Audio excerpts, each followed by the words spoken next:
guys, welcome back to Zik, the programming guide channel. My name is Beatrice, and in today's video I'll be showing you how to see your Discord checkpot.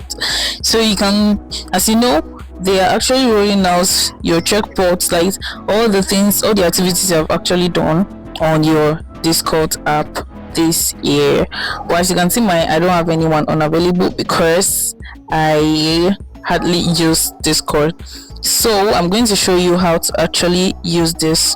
So first thing you want to do is make sure your Discord app is updated, right? Because this actually rolled out to newly updated users. All right, so all you need to do, go to your Play Store, your Apple Store, and search for Discord. So once you search for that, check if there is any update. If there's an update, you need to update your app. But if there isn't, all you need to do is open up your app and wait for it to load up. Once it loads up, look below your screen.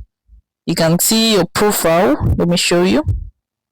Right here, click on your profile and you can see it right here.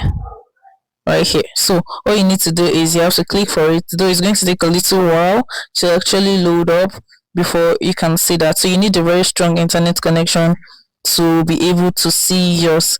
But before doing this, you need to do something important. So look above your screen, you can see this gear icon right there. Click on that, and you can see data and privacy. Click on that as well, and here is where you make sure it's turned off. It's actually turned on. You can see use my Discord activity, personalize sponsored content, and you need to turn that on so that they'll be able to